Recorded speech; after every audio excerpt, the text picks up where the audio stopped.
जय हिंद साथियों।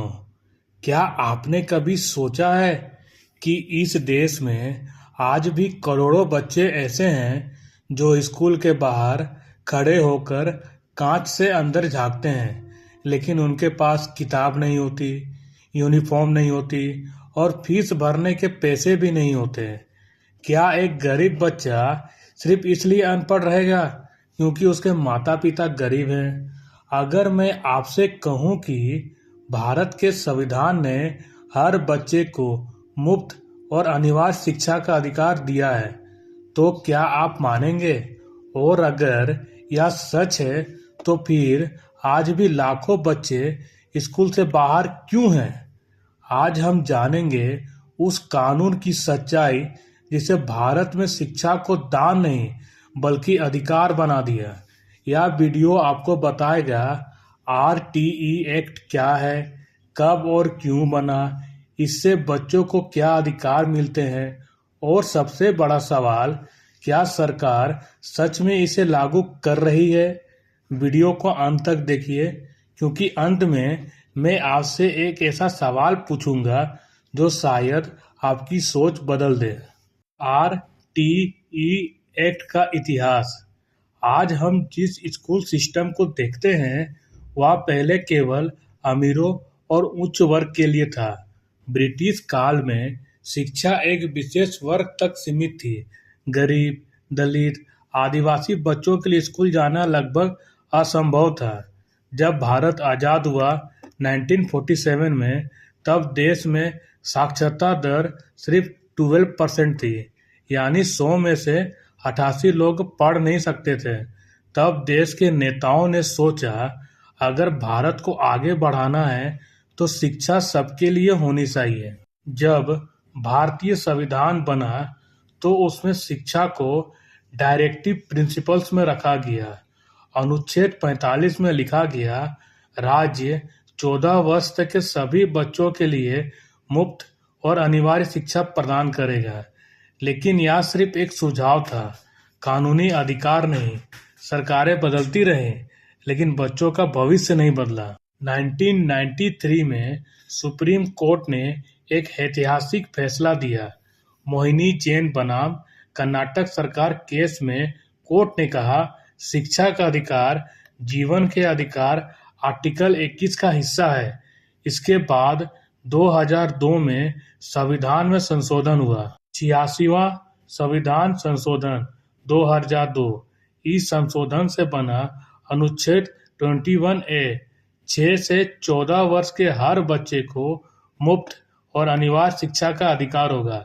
लेकिन अभी भी कानून नहीं बना था। आरटीई एक्ट बना 2009। आखिर 4 अगस्त 2009 को भारत की संसद ने पास किया the right of children to free and compulsory education act 2009। यह 1 अप्रैल 2010 से लागू हुआ। अब शिक्षा सिर्फ सरकार की जिम्मेदारी नहीं रही, बल्कि बच्चे का कानूनी अधिकार बन गई।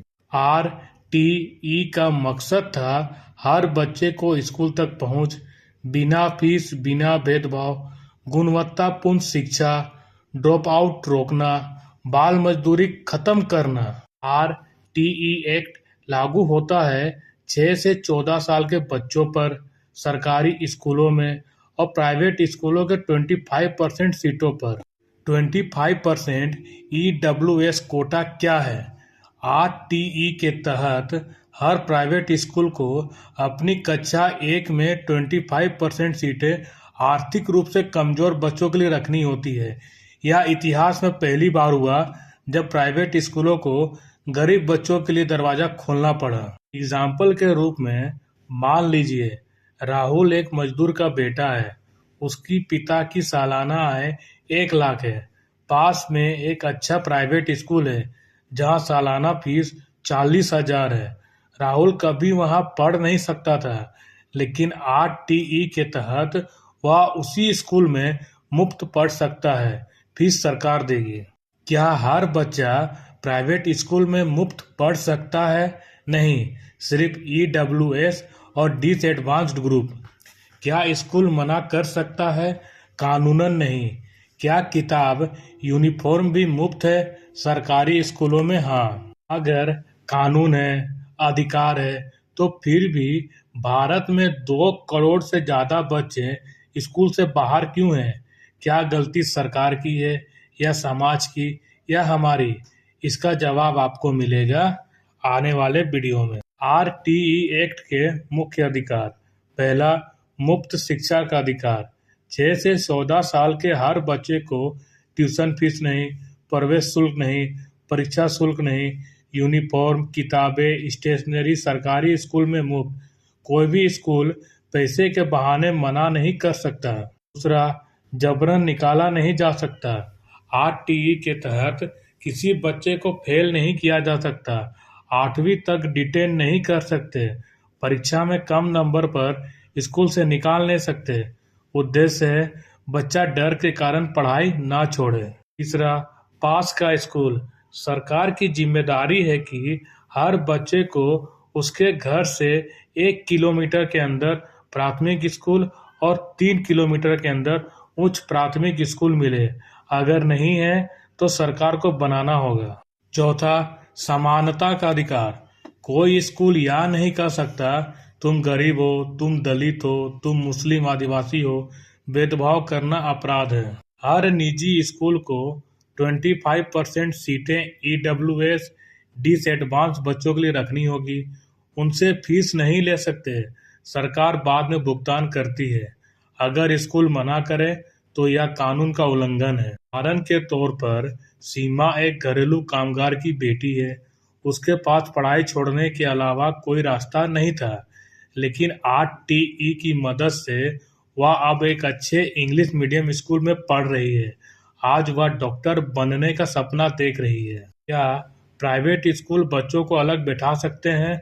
नहीं, यह भेदभाव है। क्या स्कूल फेल कर सकता है? 8वीं तक तो नहीं।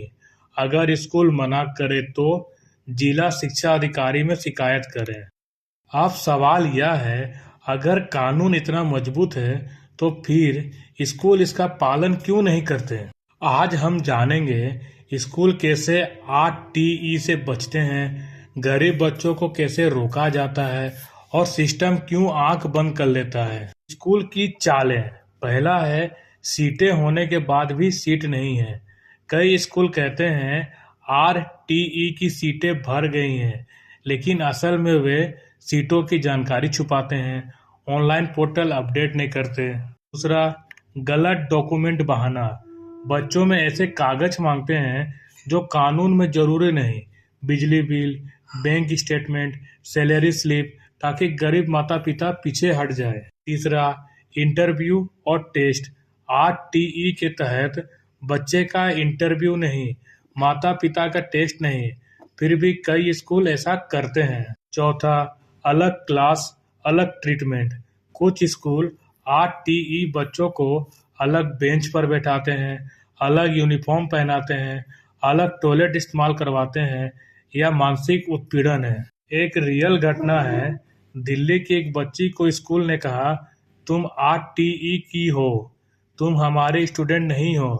बच्ची रोती रही, माँ भी, लेकिन स्कूल नहीं माना। क्यों कोई कार्रवाई नहीं होती? क्योंकि अधिकारी रिश्वत लेते हैं, शिकायत दर्ज नहीं करते, स्कूलों से डरते हैं। अगर स्कूल आरटीई सीट ना दे तो क्या करें? जिला शिक्षा अधिकारी से लिखित शिकायत करें। क्या कोर्ट जा सकते हैं? हाँ, यह आपका अधिकार है। लेकिन सवाल यह है, क्या एक आम माता पिता इन बड़े स्कूलों से लड़ सकते हैं? जवाब है हाँ। आज हम जानेंगे आरटीई के तहत आवेदन कैसे करें, कौन कौन से डॉक्यूमेंट लगते हैं और अगर स्कूल मना करे तो क्या करें। आरटीई आवेदन प्रक्रिया। पहला, एलिजिबिलिटी। आप आवेदन कर सकते हैं अगर बच्चे की उम्र 6 से 7 साल, परिवार की आय राज्य सरकार की तय सीमा से कम, बच्चा उसी क्षेत्र का निवासी हो। दूसरा, जरूरी डॉक्यूमेंट में बच्चे का जन्म प्रमाण पत्र, आय प्रमाण पत्र, जाति प्रमाण पत्र यदि हो, निवास प्रमाण पत्र और पासपोर्ट साइज फोटो। तीसरा, ऑनलाइन आवेदन। हर राज्य की अपनी वेबसाइट होती है, उदाहरण दिल्ली RTE.delhi.gov.in, यूपी RTE25.upscdc.gov.in। चौथा, स्कूल का चयन। 5 के 3 से 5 स्कूल चुने, सिस्टम लॉटरी से चयन करेगा। अगर स्कूल मना करे तो स्टेप 1 लिखित शिकायत जिला शिक्षा अधिकारी DEO को भेज दें। स्टेप 2 RTI डालें, पूछे क्यों एडमिशन नहीं मिला। और स्टेप 3 कोर्ट का रास्ता, हाई कोर्ट में PIL डाल सकते हैं। सच्ची घटना है, एक मजदूर पिता ने अकेले लड़ाई लड़ी और कोर्ट के आदेश से उसकी बेटी को स्कूल में दाखिला मिला। आज वह टॉपर है। लेकिन सवाल यह है, क्या सिर्फ कानून काफी है या हमें भी कुछ करना होगा। हमने जाना RTE का इतिहास, बच्चों के अधिकार, स्कूल की चालें, माता पिता की ताकत। अब आखिरी सवाल, क्या सिर्फ कानून से देश बदल जाता है। एक कड़वा सच, भारत में आज भी 2 करोड़ बच्चे स्कूल से बाहर हैं, लाखों बाल मजदूरी में, बेटियां सबसे ज्यादा पीड़ित। कानून है लेकिन इच्छा शक्ति नहीं। इसका सॉल्यूशन है, पहला जागरूकता, हर माता पिता को RTE के बारे में जानना चाहिए। दूसरा, सामूहिक आवाज, अगर 10 लोग मिलकर शिकायत करें तो सिस्टम हिलता है। तीसरा, स्कूलों की निगरानी, लोकल कमेटी बनाइए और रिपोर्ट कीजिए। एक प्रेरणादायक उदाहरण है, केरल में एक गांव ने हर बच्चे को स्कूल भेजने की कसम ली। आज वहां ड्रॉप आउट 0 है। एक भावुक संदेश है कि जब एक बच्चा पढ़ता है तो एक परिवार बदलता है, और जब एक समाज बदलता है तो अंत में पूरा देश बदलता है। अगर आप चाहते हैं कि भारत बदले तो लाइक कीजिए, शेयर कीजिए, सब्सक्राइब कीजिए और बेल आइकन दबाएं ताकि सच्चाई हर घर पहुंचे।